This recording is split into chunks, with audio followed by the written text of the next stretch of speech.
친구들 안녕. 한 주간도 잘 지내셨나요? 많이 더웠죠? 또 학교도 안 가고 어린이집도 안 가고 집에서 뭐 했을까요? 집에서 심심했죠. 네, 친구들 집에서 심심하고 짜증나고 덥다고 해서 주변 사람들한테 짜증내고 화내고 하기 싫어 이렇게 하면 될까요? 안 될까요? 안 되겠죠. 네, 그럴수록 우리가 예수님의 마음으로 형제, 자매 그리고 부모님들과 더 친밀하고 돈독해지는 이 시간들 되길 바래요. 네. 저번 주에 무슨 일이 있었냐면 입다라는 사람이 있었어요. 입다. 이 동글뱅이가 입다예요. 이에 입다가 암몬 자손에게 이르러 그들과 싸우더니 여호와께서 그들을 그의 손에 넘겨주시매 라는 말씀을 함께 보았었어요. 그래서 입다가 암몬 사람들과 싸워서 이기죠. 이기는데 문제는 입다라는 사람이 하나님을 온전히 신뢰하지 못해서 자신의 딸을 하나님께 바치게 되는 안타까운 결과가 있었죠. 그래서 사사기를 통해서 전체적으로 봤을 때 점점 더 나빠지는 걸 우리가 볼 수 있었어요. 그래서 이번 주는 누굴 보냐면 가장 유명한 사사지 않을까 싶어요. 바로 삼손의 이야기를 함께 볼 거예요. 우리 오늘 말씀 한번 다 같이 읽어볼게요. 자, 시작.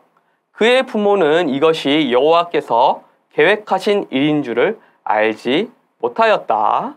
잠깐 쉬고 다시 그때부터. 그때 이스라엘은 블레셋 사람의 지배를 받고 있었는데 여호와께서는 삼손을 통해 블레셋 사람을 칠 기회를 찾고 계셨다. 사사기 14장 4절 말씀. 아멘. 네, 오늘 사사기 14장 4절 말씀인데 좀 어려운 말들이 많아서 좀 쉬운 성경으로 함께 보았어요. 네, 삼손 이야기를 함께 시작할 거예요.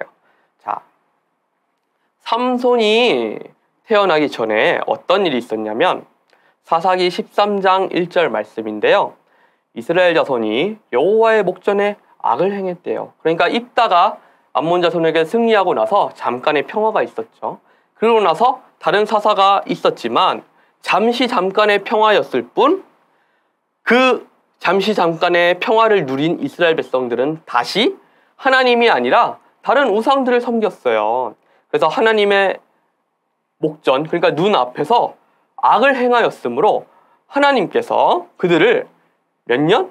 40년 동안 블레셋 사람들의 손에 붙이셨느니라 돼 있어요. 이 블레셋 사람들로 하여금 40년 동안 괴롭히게 하셨어요. 이스라엘 백성들을. 이 블레셋 사람들은 이스라엘 백성들을 이제 앞으로 계속 괴롭히게 돼요. 다윗왕 때도 괴롭히게 되고 사울왕 때도 괴롭히게 되고 물론 다 괴롭히게 돼요. 이 블레셋은 끊임없이 이스라엘과 대치하는 민족인데 이 블레셋 사람의 손에 40년 동안 있었대요. 그러니까 어때요? 블레셋 사람의 손에 40년 동안 이스라엘이 지배를 받으니까 블레셋 사람들만 보면 피하게 되고 도망가게 되는 거죠. 그래서 이스라엘 백성들이 힘이 있다 없다? 없는 상황이에요. 그래서 이 무자비한 블레셋 사람들, 이 블레셋 사람들은 아주 파괴적이고 또 이 싸우는 걸 아주 좋아해요. 호전적인 성향이 강하고 그리고 아주 거셉니다. 야 뭐라 카노! 막 이렇게 막 사투리도 막 쓰면서 거친 사람들이에요. 네, 이 거친 사람들 밑에서 계속 있다 보니까 이스라엘 백성들이 아주 무섭고 두려운 마음에서 하루하루를 살아갔어요. 그러던 와중에 이스라엘 백성들이 힘들어하는 와중에 이 마노아라는 사람이 있어요. 마노아라는 사람이 있었는데 이 사람의 아내가 하나님의 뜻을 받아요. 어떤 뜻이냐면 네가 이제 잉태를 하게 될 텐데 잉태 그러니까 아이를 낳게 될 텐데 하나님의 천사가 와서 이렇게 말하는 거예요. 하나님의 천사가 와서 네가 아이를 낳게 될 텐데 그 아이를 하나님께서 쓰시고자 하신다. 하나님께서 이 아이를 통해 이스라엘 백성들을 블레셋 사람들의 손에서 구해낼 거야. 그러니까 잘 키워야 돼. 근데 조건이 있어요. 어떤 조건이냐면 네가 아이를 가지고 있는 중에 포도주와 독주를 마시지 말고 부정한 것을 먹지 마. 그리고 아이가 태어나면 아이의 머리에 삭도, 그러니까 칼, 머리를 자르지 마. 아이의 머리를 자르지 마. 평생 동안 아이의 머리를 자르지 마라. 이게 조건이었어요. 그래서 그는 뭐라고 하냐면 나실인. 나실인이 뭐냐면 하나님께 바쳐진 사람들이라는 뜻인데, 하나님께 온전히 바쳐져서 그것들을 다 온전히 행해야 돼요. 평생. 그러니까 하나님께만 속해 있는 사람이에요. 그래서 뭐 부정한 거 먹으면 안 되고 포도주, 독주 마시면 안 되고 하나님이 하지 말라는 거 다 하면 안 되고 오히려 더 거룩하게 살아야 되는 사람들이에요. 그래서 이 삼손을 그렇게 키워야 한다라고 말씀하셨어요. 그래서 삼손은 이 머리에 칼을 대지 않았어요. 그래서 머리가 계속 긴 상태로 지내게 되죠. 여러분 이발하죠? 미용실 가죠? 저런 사람도 미용실 갔다 와서 머리에 칼을 댔죠. 이렇게 머리를 잘랐는데 삼손은 머리에 칼을 전혀 대지 않았대요. 가위도 대지 않고 이 머리에 드르륵 하는 것도 되지 않고 머리를 아예 깎지 않았대요. 그래서 그 여인이 아들을 낳음에 그의 이름을 삼손이라고 했대요. 삼손이라고 했는데 이 삼손이 하나님께서 복을 주시더니 하나님의 영이 그를 움직이기 시작하셨대요. 이제 아이가 다 자라서 장성하니까 하나님의 영이 함께 하셨대요.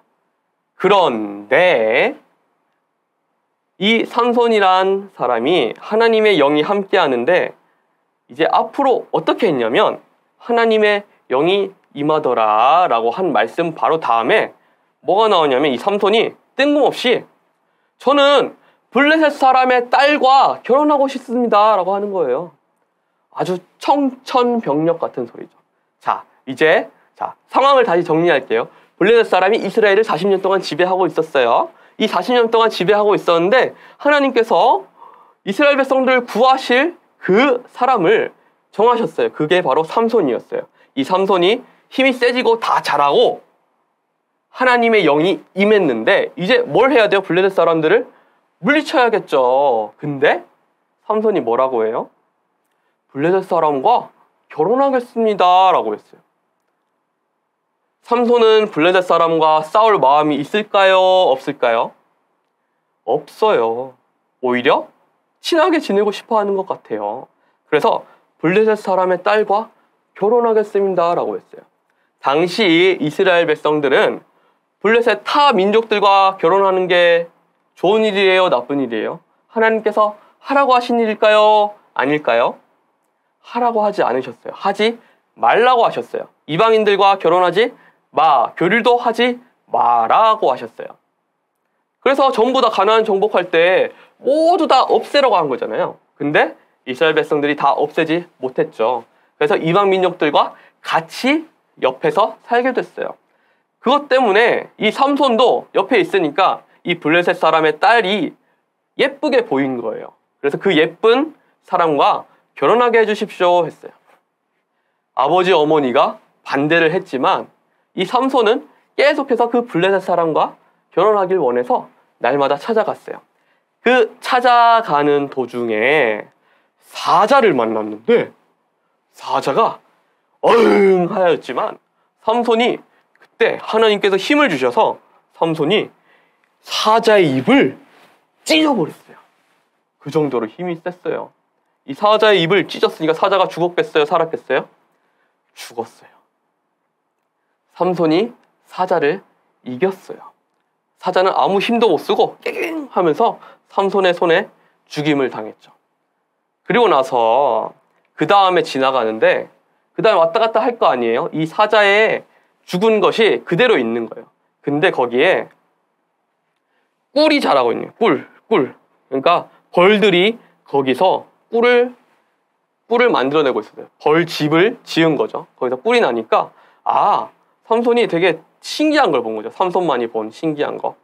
그래서 그 여자네 집에 갔는데 블레셋 여자네 집에 갔더니 거기에 이제 다른 사람들이 결혼을 준비하니까 온 거예요. 신분의 들러리들이 왔는데 그 사람들과 내기를 한 거예요. 내가 수수께끼를 낼 텐데 이걸 맞추면 내가 옷을 너희들에게 새 옷을 지어주겠다라고 했어요. 그래서 무슨 수수께끼냐면 이 삼손이 자기만 아는 걸 말한 거죠. 뭐냐면 강한 자에게서 강한 것이 나고 다시 말할게요. 먹는 자에게서 먹는 것이 나오고 강한 자에게서 단 것이 나온다. 그러니까 사자에게서 꿀이 난 걸 너희들이 아느냐라고 물어본 거예요. 당연히 모르죠. 블레셋 사람들은 듣도 보도 못한 수수께끼네. 그리고 풀지를 못하다가 기어이 이 신부에게 물었어요. 야, 너네 남편 될 사람이 우리에게 이걸 물어봤는데 도무지 알 길이 없다. 말해달라. 우리에게 말해달라. 남편에게 말해서 우리에게 말해줘. 그랬어요. 그러자 이 신부 될 사람이 삼손에게 물어보았어요. 내신 수수께끼가 무엇인지 도무지 알 수가 없어요. 저에게만 알려주세요. 말 안 할게요. 라고 해서 삼손이 알려주었어요. 내가 사자를 죽였는데 말이야. 거기서 뿔이 난 거 있지? 그 뿔이 얼마나 달콤한지 난 그런 일을 처음 겪어봤어. 그러니까 먹는 자 사자에게서 먹는 것이 나오고 뿔이 나오고 강한 자 사자에게서 단 것 뿔이 나오는 거야. 이게 바로 그 수수께끼지 라고 말했더니 이 신부가 당연히 친구들에게 말해주었어요. 그것은 바로 뿔입니다 라고 신부의 친구들이 이 삼손에게 말했죠. 뿔입니다. 이제 우리에게 새 옷을 지어주세요. 우리 옷이 30벌이나 지어주겠다고 약속을 해버린 거예요. 그래서 삼손이 그 당시에는 옷이 귀했거든요. 그래서 화가 난 거예요. 분명히 내가 아무한테도 말하지 말라고 했을 텐데 이 신부가 말을 한 거예요. 그래서 화가 나서 블레셋 사람들을 아주 괴롭혔어요. 괴롭히고 이제 다른 사람들의 옷을 빼앗아서 그 사람들에게 주었어요. 그러니까 블레셋 사람들도 삼손에게 막 했죠. 와서 삼손 왜 그러냐 그랬더니 그러면서 결국에 이 신부 때문에 벌어진 일인 걸 알고 이 신분의 가족들을 블레셋 사람들이 모두 죽여버려요. 충격이죠. 이 삼손이 자기의 신부가 될 사람이 죽은 걸 알고 블레셋 사람들에게 복수를 합니다. 복수. 여우의 끈을 묶어서 여우들을 쫙 모아놔서 이 여우의 꼬리를 묶어서 불을 붙인 다음에 블레셋 사람들의 논밭에다 풀어놓은 거예요. 그러니까 이 여우들이 날뛰면서 블레셋 사람들의 농가 밭이 모두 타버린 거예요. 그러니까 이 블레셋 사람들도 삼손을 그냥 두고 볼 수가 없죠. 그래서 군사들을 보내서 이 삼손을 잡게 해요. 그래서 삼손이 피하다가 어디로 가냐면 이스라엘 백성들이 있는 곳으로 피했는데 이스라엘 백성들이 오히려 겁이 나서 이 삼손을 묶어다가 블레셋 사람들에게 넘겨요. 그래서 삼손이 묶인 채로 블레셋 사람들 앞에 딱 있는데 삼손 주위로 블레셋 사람들이 수많은 블레셋 군사들이 있는 거예요. 이 삼손이 이제 죽이자 하고 있는데 삼손이 묶였던 끈을 풀면서 주변에 나귀뼈가 있었거든요. 이 나귀 턱뼈로 블레셋 군인들 1000명을 죽였어요. 그 주변 블레셋 사람들이 모두 도망가고 그 군인 1000명을 죽였어요. 그 자리에서. 엄청 잘 싸우죠, 삼손. 1000명과 싸워서 이기고 1000명보다 많은 사람과 싸워서 혼자 싸워서 이긴 거예요. 그래서 1000명을 눕혔어요. 때려 눕혔어요. 이 나귀 턱뼈로. 나귀 턱뼈가 뭐 얼마나 강하겠어요. 나귀가 뭐냐면 이 친구. 당나귀. 당나귀의 이 턱뼈가 여기 바닥에 있었는데 그걸 가지고 1000명을 때린 거예요. 때려서 모두 눕힌 거예요. 그 이상 있었겠죠. 도망가기도 하고 그랬을 거예요. 그래서 삼손이 어마무시한 이 싸움을 한 거죠. 그러고 나서 너무 목이 마른 거예요. 1000명이 넘는 사람들과 싸웠으니 얼마나 목이 마르겠어요. 목이 마르고 힘이 다해서 하나님 이제 죽을 것 같아요. 제가 이곳에서 죽겠습니다. 하나님 블레셋 사람들과 싸우다가 제가 죽을 것 같아요. 제발 도와주세요. 제가 이 자리에서 죽습니다. 하나님께 원망을 했더니 하나님이 바로 그 자리에서 물이 솟아나게 하셨어요. 물이 솟아나게 하셔서 그곳에서 삼손이 물을 마시게 됐어요. 이걸 바로 엔하꼬레라고 하는데 삼손이 물을 마시게 되었어요. 그래서 하나님께 다시 감사드리고 다시 살아서 이스라엘 백성들의 땅으로 돌아갈 수 있었죠. 그래서 블레셋 사람들과 싸우게 된 거예요. 자, 삼손은 블레셋 사람들과 싸울 마음이 있었을까요? 없었을까요? 없었어요. 근데 하나님께서 이렇게 만들어 주신 거예요. 삼손은 자기가 살 길대로 살았지만 하나님께서는 블레셋 사람들과 싸우게 만드셨어요. 결국 싸우게 만드셨어요. 그래서 아까 전에 읽은 말씀이 이렇게 되는 거예요. 여호와께서는 삼손을 통해 블레셋 사람을 칠 기회를 찾고 계셨다. 하나님께서는 삼손이 어떻게 살아가든지 간에 하나님은 역사하시고 삼손을 통해 블레셋 사람을 치게 하셨어요. 그래서 이스라엘 백성들이 이 일을 알게 된 거죠. 하지만 삼손은 끝없이 하나님의 말을 따르지 않아요. 우리 어떻게 따르지 않는지 삼손을 다시 다음 주에 또 볼 거예요. 이런 것처럼 삼손이 하나님께 부르심을 받았지만 하나님께서 멀어지고 오히려 하나님이 반대하는 것들을 하려고 했지만 하나님께서는 삼손을 이끄셨어요. 그렇지만 삼손은 여전히 깨닫지 못하죠. 그래서 여러분도 저도 하나님께서 저희들을 이끄신다는 걸 깨달았으면 좋겠어요. 삼손이 잘한 게 아니에요. 하나님이 모든 걸 하신 거예요. 우리는 삼손처럼 반대로 가지 않고 하나님을 순종하며 따라 살며 하나님과 안에서 화평을 누리고 기쁨과 만족 가운데 있길 원해요. 삼손은 늘 비극 가운데, 비참한 가운데서 하나님을 발견했죠. 우리는 그러지 않았으면 좋겠어요. 우리 다음 주에 또 만나요.